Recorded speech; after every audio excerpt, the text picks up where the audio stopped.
Welcome साथियों, आप सभी को रैंक अप ट्यूटोरियल में स्वागत है। आज हम स्टडी करेंगे कॉम्प्लेक्स नंबर्स। क्लास 11th के स्टूडेंट के साथ साथ आईआईटी जी मेंस की तैयारी कर रहे स्टूडेंट के लिए भी खास है और हम लोग अच्छे से कॉम्प्लेक्स नंबर्स का एनालिसिस करेंगे और ये भी समझेंगे हमारी ये नंबर सीरीज में जो कि हमने बहुत सारे नंबर्स का स्टडी किया है, जैसे कि natural numbers, whole numbers, integers, rational, irrational and real numbers. इसके बाद भी मेरे पास एक और नंबर स्टडी करने के लिए आते हैं जो है कॉम्प्लेक्स नंबर।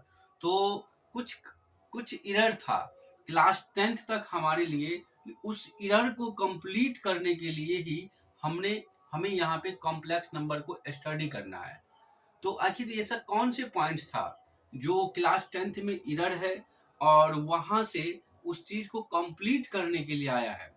तो हम समझेंगे उसको, बहुत ही इजी तरीके से समझेंगे।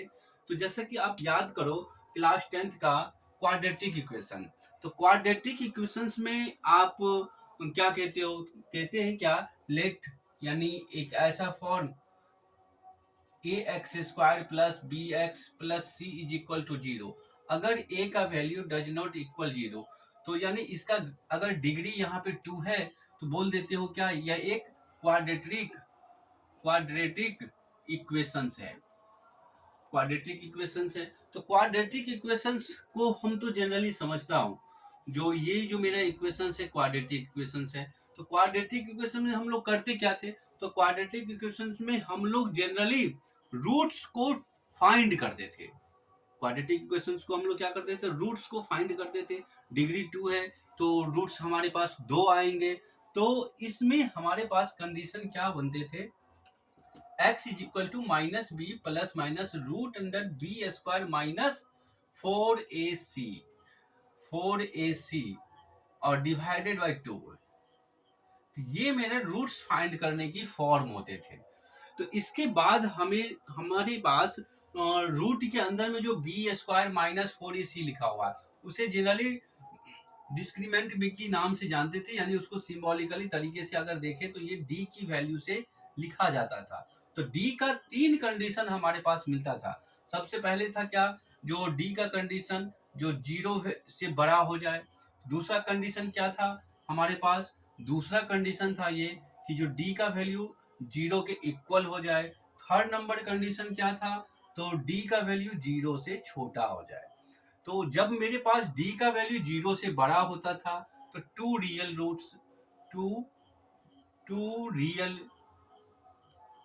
रूट्स आप कह देते थे। यहाँ पे इक्वल रूट्स होते थे और इसमें हम लोग बोलते थे इमेजिनरी रूट्स, या फिर हम इसी बात को दूसरे लैंग्वेज में बोलते थे नो रियल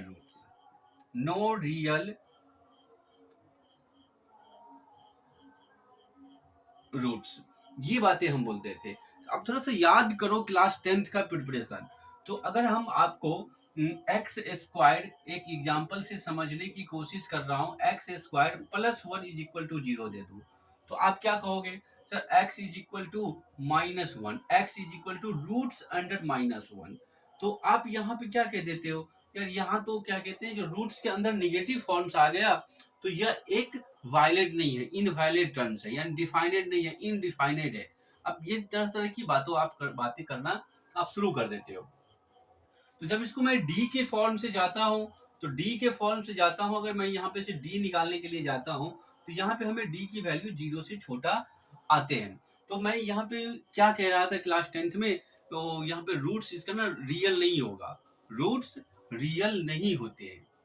तो कौन सा रूट्स यहाँ से मिलेगा, इमेजिनरी। क्यों मिलता था, ऐसी बातें हम कह देते थे और हम स्टॉप हो जाते थे। तो इसी वर्ड को डिफाइन करने के लिए, यानी ये जो वर्ड मिला ना, इसको डिफाइन करने के लिए हमें कॉम्प्लेक्स नंबर चाहिए, क्योंकि ऐसा फिर इसमें तो कोई ऐसा लॉजिक है नहीं जिससे आप मतलब इस वर्ड को डिफाइन करने। अब थोड़ा सा थिंकिंग करके देखो, एनालाइज करके देखो।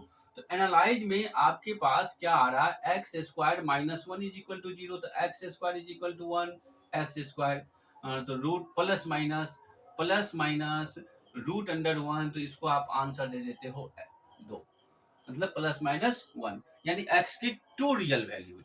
2 रियल वैल्यू, एक पॉजिटिव है तो दूसरा नेगेटिव है, तो 2 रियल वैल्यूज मिला, क्योंकि इसका डिग्री 2 था तो आंसर भी 2।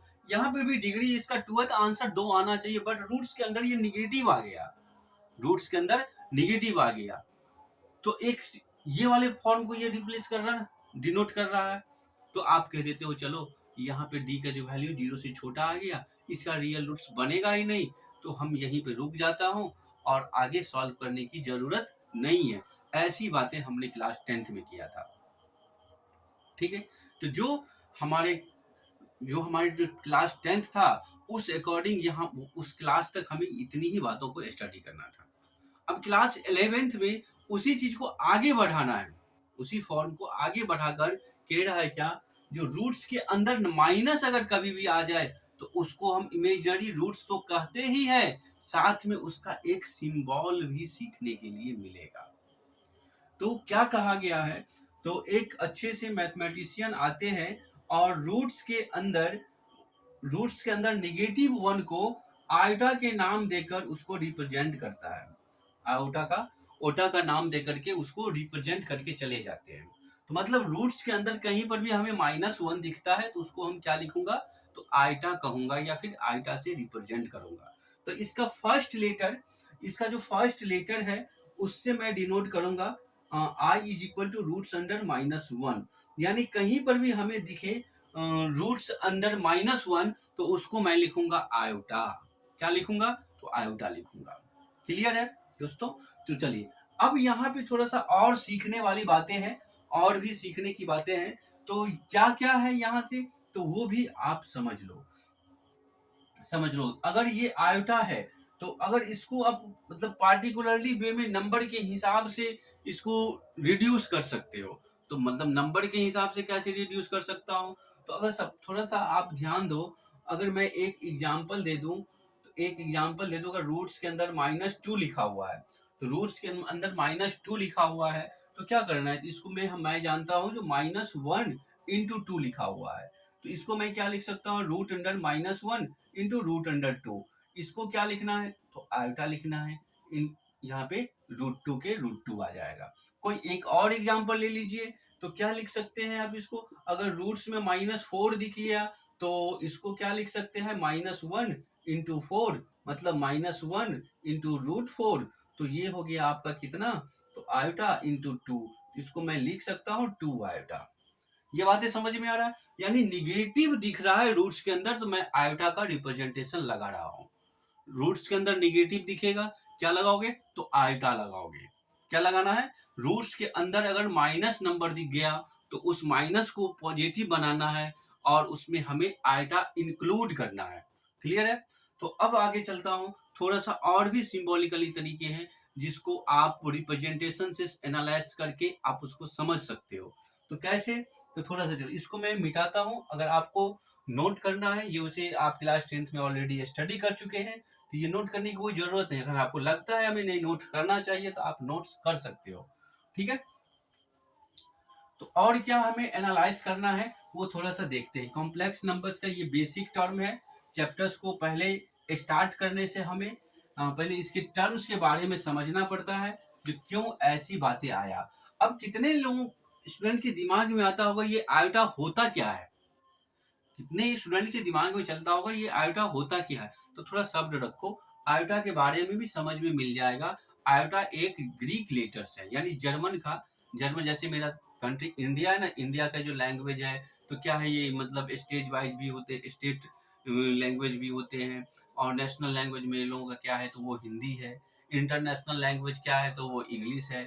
तो फिर कुछ क्षेत्रीय लैंग्वेज भी होते हैं जैसे कि बंगला हो गया, तमिल हो गया, ये सब मैथिली हो गया, ये सब भी एक मतलब वो लैंग्वेज ही है। तो ठीक वहाँ का ये जो आयोटा जो आया है ना, आयोटा जो है वो एक ग्रीक वर्ड है, यानी जर्मन की कोई भाषा है, जर्मन की भाषा है, तो वहाँ का ये जो आयोटा है ना, ये आई इस तरीके सिंपल आई ये नहीं है, यानी ऐसे जो हम लोग लिखते हैं ना, ये यूके लैंग्वेज का आई है, यानी यूके लैंग्वेज का आई है हम लोग जो यूज करता हूँ।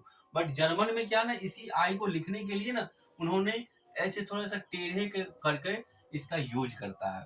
तो हमें सिंपल आई नहीं लिखना है, हमें जर्मन वाला आई लिखना है, यानी ग्रीक लेटर वाला आई लिखना है। ठीक है, तो वो मेरा क्या होगा, तो आयोटा कहलाएगा। ऐसा ही क्यों लिखता हूँ, क्योंकि देखो सिंपल सा अगर मैं आई कहीं पे लिख दूँ, कोई लैंग्वेज लिखा हुआ है बीच में आ गया, वो आयोटा है कि आई है, तो ये समझने के लिए मैं कंफ्यूज कर जाता। तो अगर मैं स्पेशली अगर मैं किसी एक ऐसे लैंग्वेज को चूज करूँ जहाँ पे सभी से वो अलग चलते हैं, तो इसीलिए उन्होंने क्या किया, ग्रीक लैंग्वेज का यूज किया है, ग्रीक वर्ड का यूज किया गया है। ठीक है ना, तो वो एक जर्मन की भाषा है। चलिए, तो ये आयोटा जो वर्ड है ना, इसको जो आयोटा लिखा गया है, तो इसका जो फर्स्ट लेटर से ही रिप्रेजेंट किया गया है, यानी पहला लेटर लेकर के √(-1) को रिप्रेजेंटेड किया गया है, √(-1) को रिप्रेजेंट किया गया है। ये ऑलरेडी डिफाइनेड है, हमें इसे डिफाइन करने की जरूरत नहीं है। ठीक है, जिनको ये डिफाइन करना था उन्होंने डिफाइन करके जा चुके हैं, हमें इसका सिर्फ लेट अस सपोज करना है। ठीक, और इसके आधार से हमें क्वेश्चंस को एनालाइज करना है और आगे क्लास को बढ़ाना है। ठीक, तो चलिए थोड़ा सा और मैं एनालाइज कराता हूँ आपको, जिससे आपको समझ में आ जाएगा जो आयोटा का क्या इम्पोर्टेंस है और क्या ऐसी बातें हैं। चलो थोड़ा सा इस बात को ध्यान रखोगे, क्योंकि अगर हम अच्छे से कॉम्प्लेक्स नंबर्स को कवर करना चाहते हैं तो इस वाले पॉइंट को हमें ध्यान रखना होगा। अगर मैं आयोटा का पावर 0 रखता हूँ तो इसका वैल्यू 1 मिलता है, अगर मैं आयोटा का पावर 1 रखता हूँ तो इसका वैल्यू हमें आयोटा ही मिलेगा।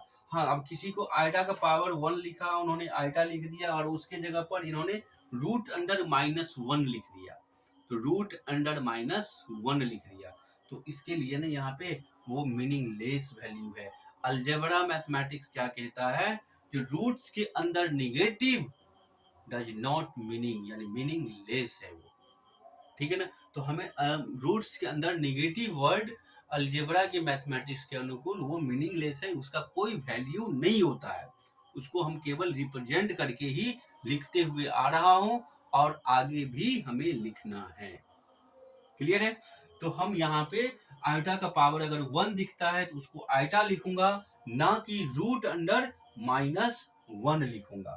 चलो क्लियर है। नंबर 3, अगर आयोटा का पावर 2 दिख जाएगा तो मैं उसे क्या लिखूंगा, तो आयोटा का पावर 2 मतलब √(-1) का आप स्क्वायर करते हो तो स्क्वायर से रूट कैंसिल होता है और iota square is equal to -1। तो हमें आयोटा स्क्वायर की जो वैल्यू है ना, वो -1 से रिप्रेजेंट करना, यानी जहां पर भी आयोटा का स्क्वायर दिखेगा वहां पर मैं क्या लिखूंगा, तो -1 लिखूंगा। क्लियर है। अब मैं आता हूं थोड़ा सा और आगे बढ़ता हूं एनालाइज में, नंबर 4 पे आता हूं। अगर मैं आयोटा का पावर 3 लिख दिया तो मैं इसे लिखता हूं आयोटा स्क्वायर इंटू आयोटा का पावर 1। तो पावर में क्या करते हो ना, अगर बेस इक्वल होता है तो पावर का जो सम करते हो, बेस अगर इक्वल हो जाता है तो पावर को हम क्या करते हैं, तो सम कर देते हैं।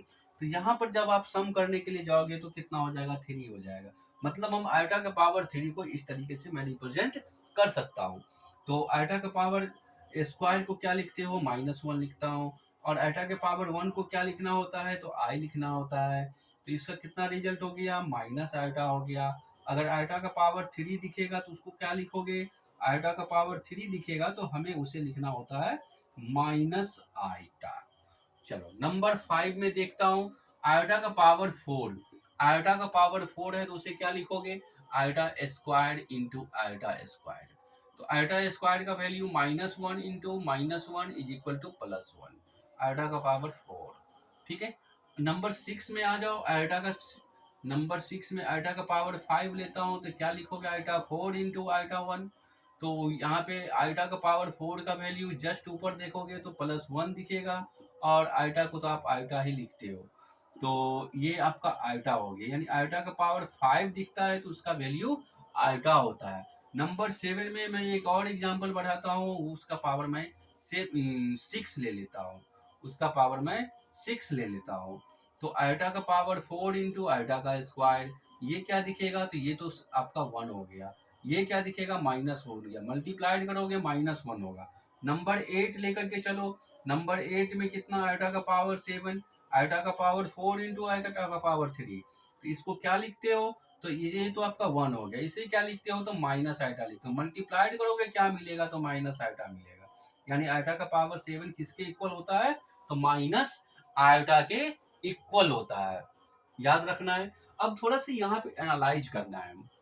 क्या एनालाइज करना है, आप कैलकुलेट करके देखो। आइटा का पावर 1 रखते हो तो रिजल्ट 1 मिलता है, आइटा का पावर 1 रखते हो तो ये आइटा ही लिखा जाता है, आइटा का स्क्वायर रखते हो तो रिजल्ट आपका -1 होता है, आइटा का पावर 3 रखते हो तो माइनस आइटा मिलता है। फिर इसके आगे आप बढ़ते हो तो आइटा का पावर 4 लेते हो तो उसका रिजल्ट 1 आ रहा है, आइटा का पावर 4 रखते हो तो माइनस सॉरी आइटा आ रहा है। मतलब यही 4 रिजल्ट आएंगे। तो मतलब क्या आप कहना क्या चाह रहे हो, तो मैं आपको ये कहना चाह रहा हूँ आइटा के पावर में आप कोई भी नंबर्स रख दो, कितने भी पावर डाल दो आइटा के ऊपर में, उसका रिजल्ट इन 4 में से एक ही होगा, इन चारों में से कोई एक ही रिजल्ट्स आएंगे। तो इसके लिए भी हमें एक फॉर्म दिया गया है, उस फॉर्म को मैं समझता हूँ, उस फॉर्म को समझने की कोशिश करता हूँ।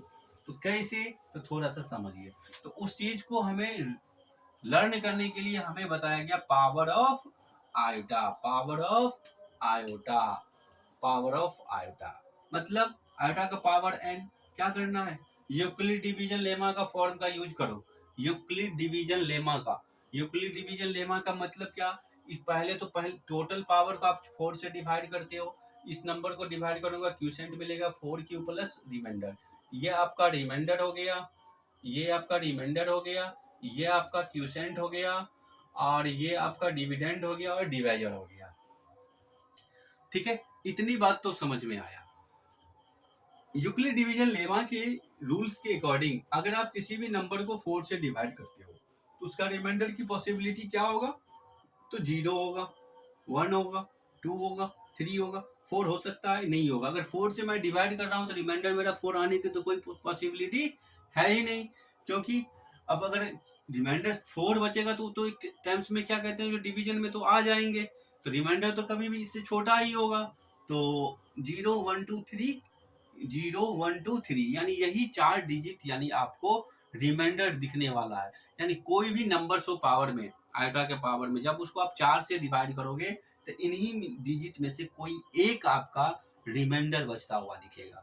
ठीक है, तो सपोज करिए जो इसको एन को मैं कैसे लिख रहा हूँ, एन को मैं लिख रहा हूँ यूक्लिड डिवीजन फॉर्म के रूल से 4 times into q plus are.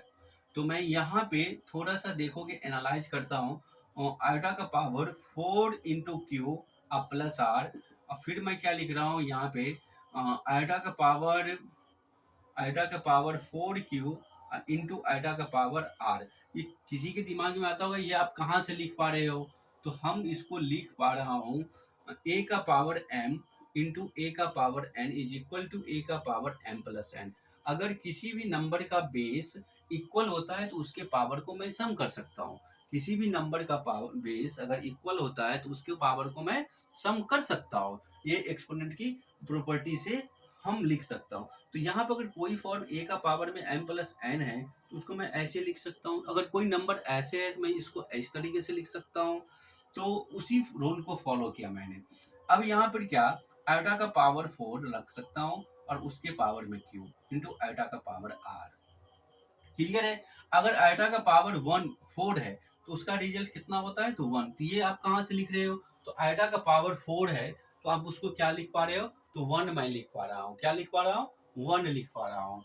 अब इस 1 के पावर में क्या लिखा हुआ है, तो क्यू लिखा हुआ है। अब आयोटा का पावर आर, अब देखो यहाँ पे 1 को ना क्यू टाइम्स मल्टीप्लाइड करना होता है, 1 को क्यू टाइम्स मल्टीप्लाइड करना होता है। तो आप 1 को कितने भी टाइम्स मल्टीप्लाइड करो उसका रिजल्ट 1 ही आएगा, ना कि कोई अदर नंबर्स। ठीक है, तो अब इसका रिजल्ट कितना हो जाएगा, 1 हो जाएगा। 1 इंटू आयोटा का पावर आर, आयोटा का पावर एन, यानी आयोटा का power n is equal to iota का पावर आर। यानी आयोटा का पावर एन किसके इक्वल होता है, आयोटा का पावर एन, आयोटा के पावर एन, आयोटा का पावर एन, आयोटा का पावर आर के इक्वल होता है। और आपका आर है क्या, तो आयोटा का पावर आर मेरा यानी आर रिमाइंडर होता है, जिसको आप शेषफल भी कहते हो। ठीक है, तो थोड़ा और ध्यान से सुनोगे। अगर हमारे पास आयोटा का पावर में 17 रख दिया गया आटा के पावर में 17 रख दिया, तो मैं क्या करूंगा 17 को ना 4 से डिवाइड करूंगा। सिंपल से हम रफ कॉपी का यूज करूंगा, शेषफल 1 आया। तो सिर्फ हमें ये सोचना है आटा के पावर में 1 को मैं क्या लिखता हूँ, आटा के पावर में 1 को मैं क्या लिखता हूँ।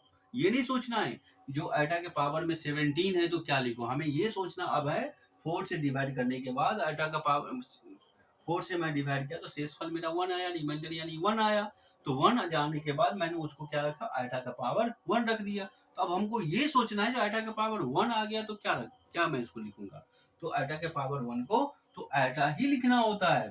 चलिए दूसरा क्वेश्चन देखता हूँ। आटा के पावर में मान लो अगर ये 2023 चल रहा है तो मैं 2023 रख दिया, बहुत बड़ा नंबर मैं ले लिया। तो अब मैं यहाँ पे थोड़ा सा देखो, अगर मैं 2023 को ना 3 से डिवाइड करूँ, 4 से डिवाइड करूंगा तो ये कितने टाइम्स में कैंसिल हो रहा है, तो थोड़ा सा देख लो। 3 आ गया, ये 5 हो गया, फिर से रिमाइंडर आपका 3 आया। तो हमें उतने मल्टीप्लाई करने की जरूरत नहीं है, तो हमें सिर्फ आटा का पावर में 3 को रखना है। और क्या इसको लिखना है, आटा का पावर में 3 को क्या लिखते हो, तो आटा का पावर में 3 को हम माइनस आयोटा लिखता हूँ, तो इसको मैं लिखूंगा माइनस आयोटा लिखूंगा। ठीक, ये मेरा फाइनल आंसर, ये भी मेरा फाइनल आंसर। क्लियर है। तो ये सब बिल्कुल सिंपल फॉर्म में चल रहे हैं, कोई भी नंबर आप उठा के देख लो। अगर मैं आयोटा के पावर में क्या कहूँ, आयोटा के पावर में मैं क्या कहूँ, तो आयोटा के पावर में आप ले लो 2024 रख दो। तो 2024 को जैसे ही डिवाइड करोगे, यहाँ पे लिख देता हूँ 2024, तो जैसे ही आप 24 को डिवाइड करोगे ना तो ये कैंसिल हो जाएगा और रिमाइंडर आपका 0 बनता हुआ दिखेगा। तो क्या लिखोगे, आयोटा का पावर 0। आयोटा का पावर 0 को आप क्या लिखते हो, आयोटा के पावर 0 को तो हम 1 लिखता हूँ, तो इसका वैल्यू 1 हो गया। कोई भी नंबर आप उठा लो, कितना भी आयोटा का पावर में नंबर डाल दो, उसको सिर्फ 4 से ही डिवाइड करना है। और थिंकिंग में क्या थिंकिंग करना है, उसका रिमाइंडर कितना आया, 0 आया तो क्या लिखना है, रिमाइंडर 0 आया तो 1 लिखना है, रिमाइंडर 2 आया 1 आया तो आयोटा लिखना है, रिमाइंडर 2 आया तो -1 लिखना है, रिमाइंडर 3 आया तो माइनस आयोटा लिखना है। क्लियर है। चलो अब इसके बाद थोड़ा सा और क्वेश्चंस के लेवल को मैं बढ़ाता हूँ, क्वेश्चंस के लेवल को बढ़ाता हूँ। तो नोट करना है, आप नोट कर सकते हैं, ये बहुत ही अच्छा टर्म्स है, बीवीआई है, क्योंकि इस टर्म से, इस लॉजिक से, इस कॉन्सेप्ट से एक क्वेश्चन आप एग्जाम्स में क्रैक कर सकते हो। क्लियर है। तो आप इसको पहले नोट कर लो या फिर स्क्रीनशॉट लेकर के वीडियो को पॉज करके आप इसको रख सकते हो अपने पास। ठीक है।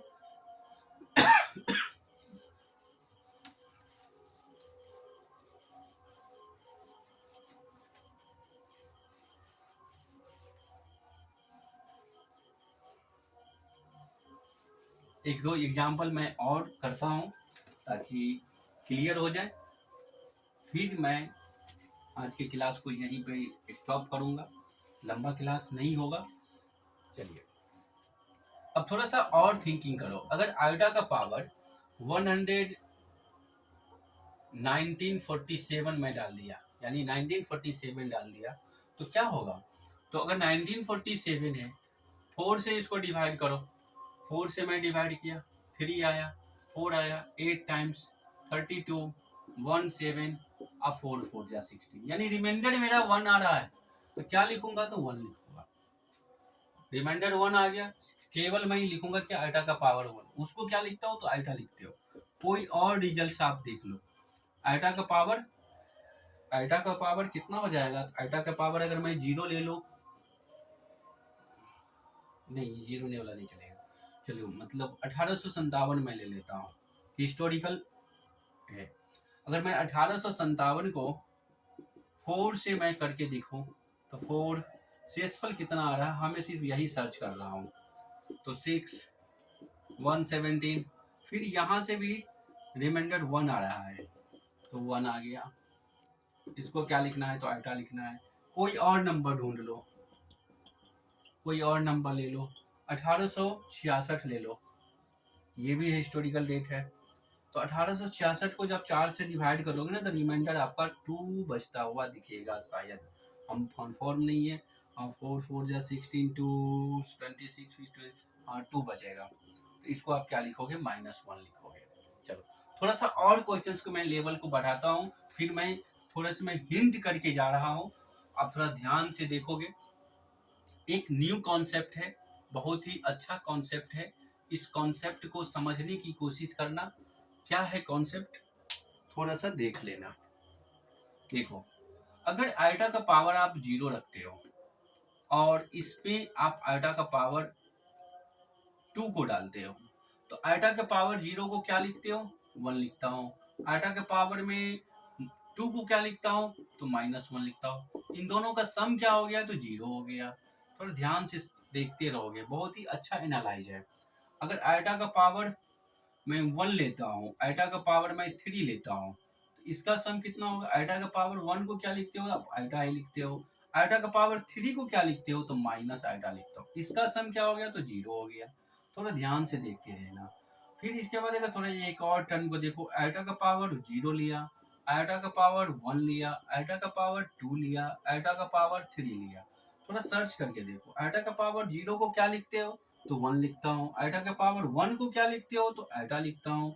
आइटा का पावर 2 को क्या लिखना होता है? तो -1 लिखना होता है। आइटा का पावर 3 को क्या लिखना होता है? तो माइनस आइटा लिखना होता है। तो ये टर्म कैंसिल, ये टर्म आपका कैंसिल, फाइनल रिजल्ट आपका 0 होता है।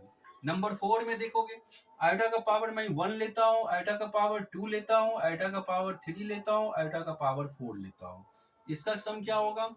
तो ये आपका आइटा का पावर 1 आइटा ही होता है, आइटा का स्क्वायर -1 होता है, और आइटा का पावर क्यूब इसको हम माइनस आइटा लिखता हूँ, और इसको क्या लिखते हो? तो 1 लिखते हो। इस दोनों का, इन सभी का फिर सम क्या होता है? तो 0 होता है।